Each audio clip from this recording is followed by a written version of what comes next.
agradecer a todos, mas quero agradecer uma turminha que eu sei que é muito boa comigo.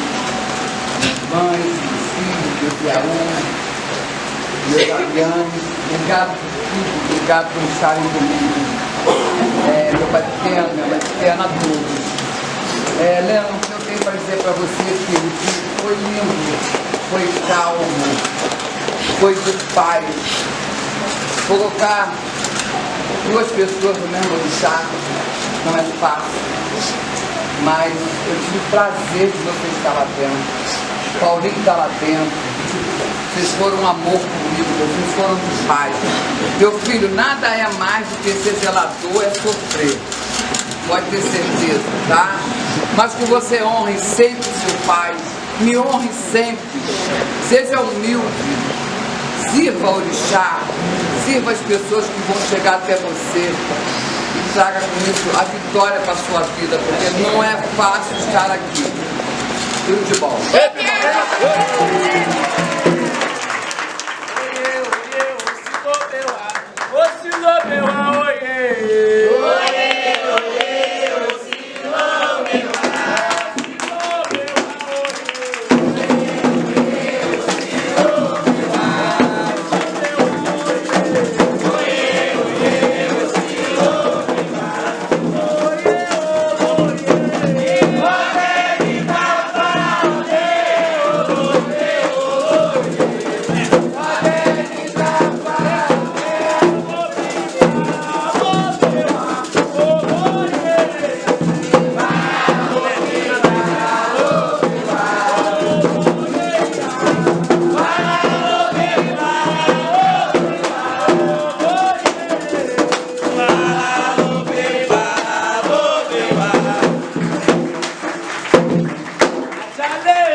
Olá!